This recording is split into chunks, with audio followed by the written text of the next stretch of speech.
আজকের নীতি গল্প বানরের মাছ ধরা। এক নদীতে কয়েকজন জেলে জাল ফেলে মাছ ধরছিল। এক বানর গাছের ডালে বসেছিল।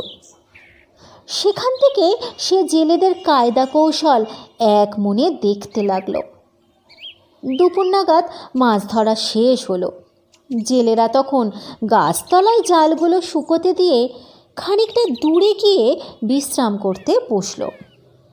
গাছতলায় বানরের নাগালের মধ্যেই ছিল জালগুলো। দেখতে পেয়ে তারও একবার মাছ ধরার ইচ্ছে হলো। সে তখন টুপ করে লাফিয়ে নিচে নেমে এলো। তারপর একটা জাল টেনে নিয়ে জেলেদের মতো হাত তোলবার চেষ্টা করতে লাগলো। আগোছালোভাবে জাল নাড়াচাড়া করায় জালটা গেল তালগোল পাকিয়ে।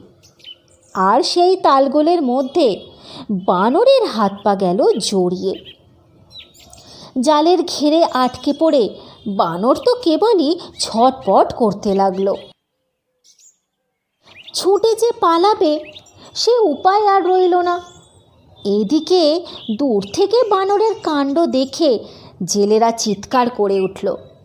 ওরা দেখে দুষ্টু বাঁদরটা জাল ছিঁড়ে তছনছ করেছে। হই হই করে তেড়ে এলো জেলেরা। তখন তাদের হাতে বেধারক লাঠির পিটুনি খেয়ে আতমরা হলো বানর। কোনো রকমে সে প্রাণটা নিয়ে পালাতে পেরেছিল। এই গল্পটির নীতি কথা, যার যেই কাজ তার সেই কাজই করা উচিত, তা না হলেই বিপত্তি।